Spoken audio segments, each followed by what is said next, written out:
Сәлеметсіздер ме? Біз бүгін NL-дің люкс шайына тоқталатын боламыз. Құрамы қандай және де кімдерге ішуге болады.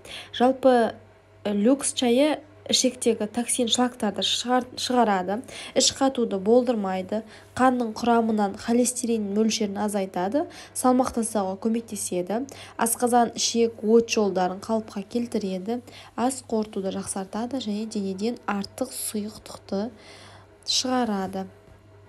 Люкс шайының құрамына тоқталатын болсақ, құрамында көк шай бар, ода полифенол деген зат болады, яғни ішектегі тамақ алмасуды күшейтеді. Егер көк шай ішсек, тамағымыз қорытылады, мысалға, сол сияқты денедегі токсиндерді шығарады. Келесі спорыш деген зат бар, негізгі қызметі артық суды шығарады. Адамда май қаншалықты көп болса, су да соншалықты көп. Негізі люкстың бір атқаратын қызметі ол салмақ тастауға көп көмектеседі. Жалпы люкс шайын ішкеннен кейін 8-10 сағатта әсер етеді. Тұндырып 10-15 минут тұндырып ішу керек. Сіздермен болған әсем. Лайк басып, подписка жасауды ұмытпаңыздар.